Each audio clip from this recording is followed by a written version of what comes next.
Welcome back, all you nerds. This is Nerdy by Nature, and I'm one of your hosts, Agent Smith. And I'm Captain Rogers. And on this edition of Nerdy by Nature, Cap, we've got a bit of a crisis on our hands here. That's right. We're going to be reviewing and recapping most of the highlights of the CW's Crisis on Infinite Earths. It spans across 5 different episodes across their 5 DC shows, namely Supergirl, The Flash, Arrow, Legends of Tomorrow, and Batwoman. And it's pretty cheesy, just to be perfectly honest. But that's by design. It's made so that everyone can watch it as a family and enjoy. Right. And it's definitely, if you're a DC fan of any level, a watchable series, and there's cameos galore and a lot to cover here, Cap. So let's go ahead and dive right into, we should say at this point, spoiler alert, if you haven't watched this crossover event and you're watching the CW shows, even if you haven't watched the CW shows but you've heard the buzz around this particular crossover event and want to watch, we recommend that you obviously stop listening to the podcast now, go back and listen to our other episodes, or feel free to start making posts and comments in the Facebook group as well, same name, Nerdy by Nature. And with that, Cap, let's go ahead here. So, the opening episode, how did you feel about the start of this particular crossover event, Crisis on Infinite Earths, on the CW? Honestly, all of these shows, whether it be CW's or some of the shows on, Netflix or any of the other millions of streaming services out there, a lot of times when it is geared to full families or, people of all ages, it starts off really corny and you think to yourself, I'm not sure if I'm going to be able to enjoy this just because it's not so serious. But thankfully, a lot of them, some of them don't, but a lot of them, once you get invested in it and start watching it, then you can kind of get past a lot of that cheesiness and just, put it to the side and say, yeah, this is made so that kids can watch it and everything like that. So, like I said, at first when I started watching it, it was a lot of cheese and I was just not sure about it. But the more I watched it, the more I started enjoying it. And whether you like how it was executed or not, I think it's worth a watch just in that you see all of the cameos, because there are tons of cameos, and I mean it's cameos spanning the last 50 years between TV, movies, and everything like that. So I really enjoyed it. I've heard from different people that it is one of their better crossovers events. The CW seems to have this new trend where they do a crossover event every year between all of their main DC character shows, and they try to tackle different large DC event that took place in the comics and adapt it for the TV shows. And so I've not watched a lot of the other ones, and I don't really follow the shows very much anymore. I used to watch Arrow religiously, and then after the 3rd season I kind of trailed off of it. But I really like all the characters and the people that are playing them. I think they do a good job, especially Stephen Amell and Grant Gustin. Obviously Stephen Amell playing Green Arrow and Grant Gustin playing The Flash. So I really enjoyed them more than anybody else just because I think they fit their parts. But the rest of them weren't bad by any means. No, I think each of them was casted well for their respective show, and me personally, I also enjoyed Stephen Amell as Oliver Queen, the Green Arrow, and I think a lot of people have as that show's developed over the years. And really, I think the 2 strongest shows that the CW has for DC as a franchise is Arrow and The Flash. And Supergirl is good in her own right, as is Batwoman, played by Ruby Rose, which I think also is a great casting choice. At first, I think some people were a little hesitant, but she really takes on that role and makes it her own. And I think throughout this particular crossover series, we get a lot of cool characters, and there are a lot of cameos. Some of them, we talked about this, Cap, before this episode, maybe were a little forced, but I do think there were some moments where the cameos were interweaved appropriately and somewhat seamlessly, and so we'll get to that in a moment. So we'll go ahead and hit the highlights here with the plot, and then get into what we liked about the show, maybe what worked and what didn't per se. Mm-hmm. So of course the main plot here is that we're shown in the opening episode. It starts off on Supergirl. To give you the order here, the episodes go Supergirl, Batwoman, The Flash, Arrow, and then DC Legends of Tomorrow. But of course, if you go to the CW website to stream them for free, you can simply click on Part 1 or Episode 1, and then Episode 2 will follow, so on and so forth. And I will say, I'm not sure when it is, but I did read on the website that it said watch now. It won't be here long or something like that. They will eventually take them off of their website, but just be aware of that if you haven't watched it yet. It's a limited time offer, folks. Yeah. So. But with that, we are immediately introduced to, after a string of different Earths, and that's probably one of the coolest parts of the cameos in Episode 1 as they go to Earth 89. So, of course, that is the same year that The Batman by Tim Burton came out. We get the same reporter on the bench opening up the newspaper, the score by Danny Elfman of the Batman movie, get the Batman, lamp there in the background, so bat signal, I should say. Yeah, there you go. There we go. And so from there, we see right away that, okay, they're having to pull in and call together all of DC's heroes, and they realize that there is very much so a crisis going on, not only on their Earth, but multiple Earths across this multiverse that we're introduced to in this crossover event. And that unfortunate catastrophe is the antimatter wave that is destroying parts of the multiverse and certain Earths. And it hasn't quite reached this Earth that we get introduced to, where most of our heroes are corralled, and they're trying to rally the troops and figure out, okay, how do we stop this antimatter wave? Right. Yeah, and it's actually, the wave is, I'm assuming it's trying to destroy all Earths, because the Anti-Monitor apparently wants to create his own new anti-universe. And so it's very detailed, and there, like we said, there's tons of cameos, and myself, I'm very surprised at how many cameos they were able to work in and how many they were able to work out with all of the the actors and actresses from years and years of shows and movies and everything. It was very surprising to see as many as they did. I will say that I kind of felt like at times that there were a little too many, that it just kind of took away from the overall story just a little bit, but they did a great job with what they had to do. No, I think so as well. And to your point about them spanning across new and old, of course, in Episode 1 in particular, as we're going through these different Earths and seeing this red antimatter wave pan across the skies and unfortunately take out some of those Earths, we get to see Burt Ward, otherwise known as Dick Grayson from the 1960s, original Batman TV series featuring Adam West as Batman, and he's wearing a pullover that's red and got the green, yellow, and black as well, so sort of that color signet that he wore as Robin. Right. And he also, gives out his holy, and then goes with whatever he rambles on that he used to do in the show. It was usually like, holy cow, Batman. Yeah. And he drops that line, so it's like, okay, that's a nice touch. And it was really corny, but it was fitting for his cameo. Absolutely. And then so the new part is we got a small snippet of some of the DC show's Titans characters. So the Hawk and Robin, not of course Dick Grayson in that show, but actually Jason Todd, the younger Robin. And so we get those guys as well. So the cameos, I think, are really neat, but as we've said before, sometimes a little bit forced. In my opinion, there were a few moments where they worked pretty seamlessly, and I thought that was primarily in episodes 2 and 3, and that was when they had to go to future Gotham. So of course, as we find out, all of these DC heroes are brought together to try and stop the Anti-Monitor and this antimatter wave. Right. And the Monitor and Harbinger, Lila, her character is able to omni-teleport to all these different Earths, pull out the best DC heroes that exist on those Earths and may know of each other, but don't really, interact otherwise, unless it's a crossover event, like you said earlier. And so then, of course, they are having to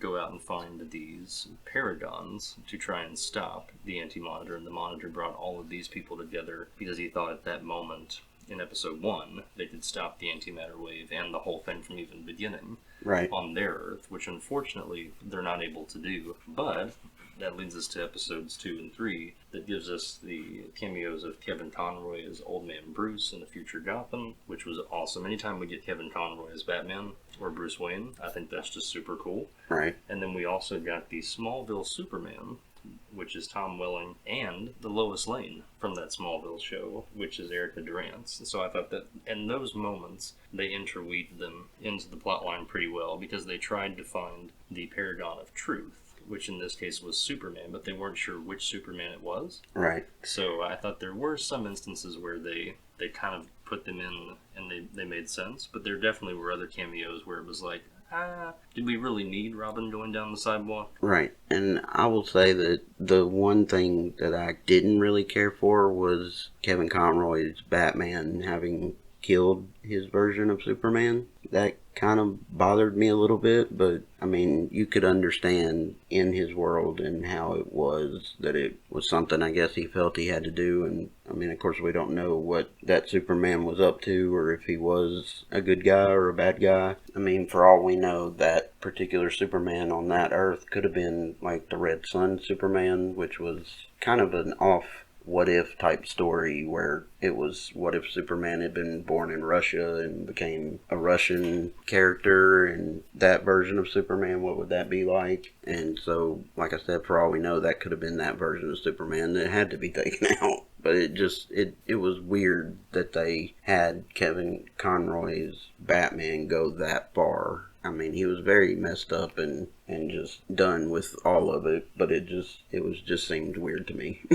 It was definitely different, and to be honest, when they went to Future Gotham, Batwoman, and Supergirl in this crossover series, respectively, they went there in the premise of finding the Paragon of Courage. And of course, we had mentioned these paragons earlier, and Cappy brought up a good point before the episode that this was kind of something that they introduced into this crossover series. It's not really canon at all with. So we should preface that this particular crossover series is loosely adapted from the actual Crisis on Infinite Earths comic book run. Right. That DC used to clean up a lot of the loose ends and multiverse aspect of their own universe. Right. Yeah, they apparently in the comics at that point in time, there were so many different realities and different Earths and different versions of all these characters that people were getting somewhat confused in reading all of the different comics, and so they did this big multiverse Crisis on Infinite Earths event in order to bring it all back down to size on one Earth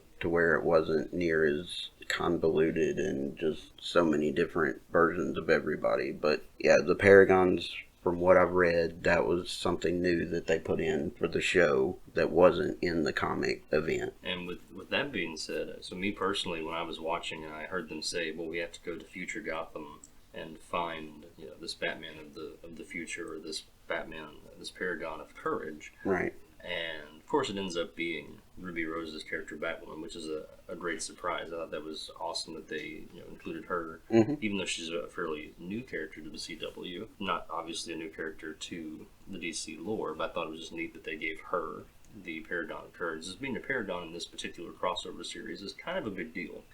I thought potentially an opportunity missed here could have been they might have been able to introduce, or just since they were doing all of these different cameos spanning over all of these different shows and years, it would have been really neat for them to go the Batman Beyond route. And had Kevin Conroy as Old Man Bruce still, and then had someone come in to play Terry McGinnis, and then he could have been, for another episode or two, the Paragon of Courage. I thought that would have been neat, but then you may not have gotten as much involvement from Batwoman, who has her own series on the show. Right. So it made sense as to why she became one of the main Paragons, so I get it for sure. Just from a fanboy standpoint, I would have thought it would have been kind of cool to just, you know, at least have that cameo, at least have him maybe fly in. Oh, yeah. Like, you know, hey, what are you doing here? Like, what, you just had that conversation. Especially with, you know, that's pretty much all you hear in different articles and different shows and stuff where they talk about these kinds of things. Everybody pretty much wants them to readapt Batman Beyond. That's like a favorite of tons of people. So that would have been cool had they done that. But like you said, it was a way for them to give Ruby Rose a bigger part in this universe and make her mean a little something more for her show. Absolutely. And so something that we haven't talked about yet, Cap, that we need to, let's address the elephant in the room for this Crisis on Infinite Earths, is in episode 1, we get a surprising moment that I don't think a lot of people saw coming. And that is, so of course, as we mentioned, they have to go out after episode 1 and find these paragons to ultimately defeat the Anti-Monitor. Mm-hmm. But before that, when they try to make it off of their particular Earth, as the Harbinger is getting all of these heroes together, they have to fight off these shadow demons. There's a quantum tower that's involved. It's sort of holding off the antimatter wave for a little bit, but they know it's not going to last forever, and it's still going to swallow up that version of Earth. Right. And disintegrate it. So as a sacrifice play, Oliver Queen, Green Arrow, makes the ultimate sacrifice, and as they're gathering as many people as they can onto these ships to go off Earth and try to find either a new Earth or some form of life or habitable, spot in the universe, the multiverse, in this case, what exists or what's left of it, he sacrifices himself so that they can get all of these people, or as many people as possible, off. And the number that they give on the show is like, I think, 3 billion. So he makes a pretty big sacrifice, ends up saving quite a bit of people in the process. But of course we lose big time character that everybody has fallen in love with up until this point. If you're watching or have watched the Green Arrow show, I'm sure that was a big moment and a hard moment for a lot of people watching. Yeah, it was a big surprise, and I think that people kind of suspected that it would happen, but definitely not in the very first episode. But because, as we know, Stephen Amell is wanting to retire from playing that character, and his show will be coming to an end. I'm not sure if it has one more season, or if it already had its last season, and this was the official end of his character. I'm not sure about that. I'll have to look that up. But yeah, that was surprising to me for sure that they did it in the very first episode. Now, it wasn't the last time you'll see Stephen Amell in this crossover event, but as the Green Arrow, he is gone, basically. They do try to bring him back because, I guess, to me, it seemed like he was ready to go and he wanted to be done, which obviously, if you're a family member or a friend of that person, if you have a way to bring them back, then whether they wanted to be done or not, you're going to want to do what you can to undo this, But yeah, it leads into another part of the series where they find a way and they try to bring him back. They certainly do. And before we segue into that part of this discussion, since we've more or less pretty much hit the highlights of the plot, the only thing we've left out is the Paragons do end up coming together, and of course the Anti-Monitor infiltrates their main ship, tries to take them out before they even have a chance to stop him to begin with. Right. And of course, Tom Cavanaugh's character, Pariah, Nash Wells, is able to interfere very quickly before the Anti-Monitor. Of course, the Monitor and the Anti-Monitor face off there for a hot second. Mm-hmm. Anti-Monitor having taken over Harbinger's body or form to get onto the ship, and then pretty much tries to take over from there. Fails because Pariah is able to send these Paragons off to a zone that he cannot reach. Right. Negative zone or negative space, whatever they call it on the crossover series. I want to say it was the negative zone because I know the negative zone is a big thing in Superman lore, but they may have changed the name of it just for this series, but I seem to remember negative zone. Right, and so they get sent there because the Anti-Monitor cannot reach that place, and so the Monitor knows that is our DC Heroes' last chance or last hope of turning this all around and doing away with the Anti-Monitor, because essentially, just to backpedal a little bit, the Monitor is the one that caused all of this in the first place, having experimented with trying to create a multiverse and things of that nature. In doing so, he also creates an alternate version of himself, the Anti-Monitor. Right. And that's where the antimatter wave comes into play, and it all explains itself throughout the series and this crossover. And we should mention that the Anti-Monitor is successful with his plan using the antimatter wave by wiping out all conceivable versions of Earth. And of course, as we mentioned a little bit ago, that's why Pariah sends those Paragons off to this negative zone where they can figure their way back into a situation to get at least one conceivable Earth back and working and functioning and bring as many people as possible back, using a page that Lex Luthor stole from the Book of Destiny, which, of course, preface a little bit on that. There's this Book of Destiny that he gets his hands on to try and go back and redo things, and he says if anyone's going to be a ruler of the universe, it's going to be me, typical megalomaniac. Right. So there's that, and I had a hard time, just a little bit, taking John Cryer seriously as Lex Luthor. I wasn't quite on the same level as Jesse Eisenberg, but another talk for another time, but I digress. For this particular crossover series, John Cryer does a solid job as Lex Luthor. I guess I just struggled knowing the fact that he used to play on N.B.N. So I was like, oh, this is the same guy. But still, he did a serviceable job, and ultimately he ends up using the Page of Destiny to disguise himself as the Paragon of Truth, or of course Brandon Routh's version of Superman. Another cool cameo that we get, and we'll segue into that in a moment. And so they end up using that Page of Destiny in their big standoff with the Anti-Monitor to all collectively bring back as many people as possible, as we just mentioned. They end up on this one version of Earth where everyone's together. They meet up with the Anti-Monitor once again. Adam, also played by Ralph, ends up making this particular device that causes the Anti-Monitor to infinitely shrink, and so they're able to defeat him, as we imagined they would be the entire series, and essentially ends from there, and we get a nice look into the first actual meeting of the Justice League, and they have their headquarters, and of course, unfortunately, Green Arrow is not there, but he still has a seat at the table, and so it's going to be very interesting to see where this show goes. But before we get into that discussion towards the end of this episode, this podcast, I'd like to take a moment to kind of just ask you, Cap, what were some of your favorite cameos throughout this crossover series? Or if you had to pick one in particular, which one would it be? Well, before I go into that, I will say that I agree with you. Both the casting of Lex Luthor, and from Jesse Eisenberg being cast as Lex Luthor, and John Cryer, they were both very surprising casting, and it just didn't seem like those would be good fits. I will say that I did like John Cryer's version of Lex Luthor much better than Jesse Eisenberg, but I see where you're coming from. It was hard to get your mind away from the John Cryer from all the stuff he's done before in comedic roles into this role.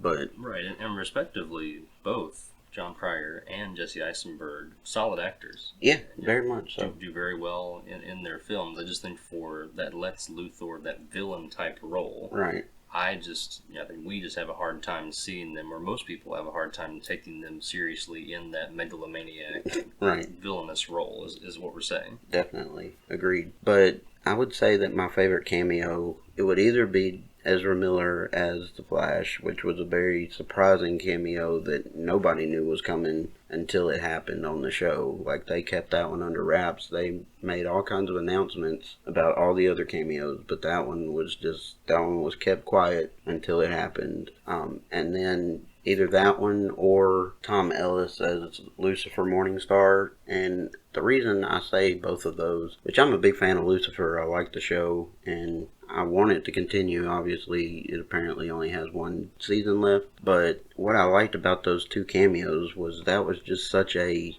jump for them to get those two characters. I mean, obviously, Ezra Miller playing the Flash in the movies, and Tom Ellis playing Lucifer Morningstar on a show that has nothing to do with the CW. It's on Netflix. It's a totally different network and all of that. Just for them to work that out and allow those cameos to happen was just very surprising and awesome, I thought. And I'd have to agree. I think my favorite cameos ran pretty parallel. I really enjoyed Lucifer for that same reason, knowing that it was a Netflix show and seeing that they were able to get him in that little moment. Mm-hmm. And it also wound up leading us to a pretty cool scene, which I think my other favorite cameo, real quick, would be Tom Welling as the Smallville Superman. That was just a nice little cameo, but they tied in pretty seamlessly, I thought. And so going back to the Lucifer cameo, of course, John Constantine and company are trying to bring back the essence of Oliver Queen. So we had mentioned earlier in the podcast episode that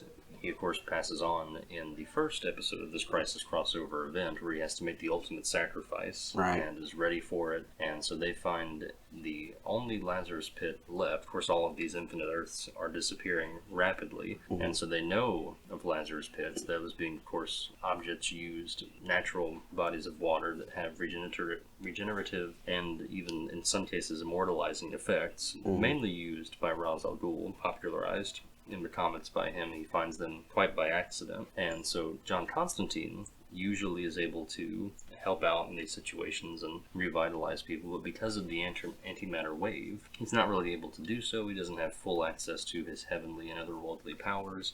So, of course, he has to sort of make a deal with the devil and tried to go to purgatory and bring back the essence or the soul, if you will, of Oliver Queen. And when they meet him, Oliver Queen is almost convinced to come back and join his body. They're saying, hey, we can bring you back. We need you. And of course, he's met by Spectre in purgatory, and he says, look, that's all well and fine, but actually, I need you more. And so then, of course, Oliver Queen's soul takes on the form of Spectre, which is a big character, as we all know in DC lore. So we really got a little bit of everything in this crossover series with the Lazarus Pits, with Spectre from Green Arrow, and then also, of course, we get the Speed Force from Flash towards the end of this crossover series, which, if you know anything about that, it's a wild trip, and they did a really good job with that in this particular crossover series, I thought. Speaking of the Flash, one of the cooler cameos in the show to me was the fact that there's a point in episode 3 where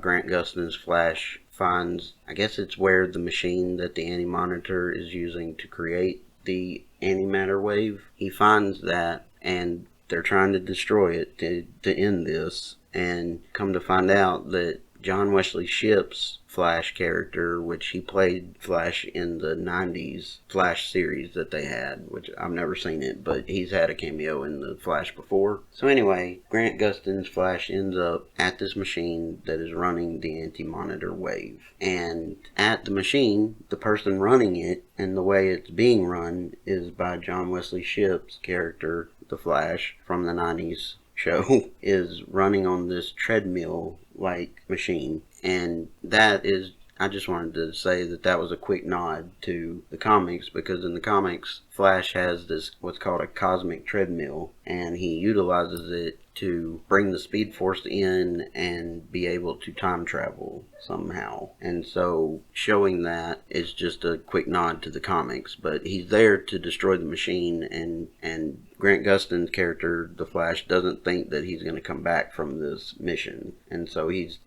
told everybody goodbye and everything, and decides he's going to sacrifice himself. But when he gets there and sees the 90s Flash, the 90s Flash is like, no, you're not going to do that. This is me. I need to do this. I've had a long life. You're still young, you need to live your life. And so he ends up destroying the machine himself. And it's just a really cool, quick nod to the comics, and a really cool, quick cameo for the 90s Flash. And like we've said this whole episode, there's no shortage of neat and wonderful throwback and even new cameos throughout this entire crossover series. And I think one of the, arguably the best cameos that we get in this crossover series is right in the finale, and that's at the very end when we realize that we've not only got the building blocks of the Justice League and they're starting to bring that into fruition, but in the very end we get a slew of just quick cameo cutaways to the other parts of the DC universe, that being the Green Lantern Corps, Swamp Thing, DC Titans,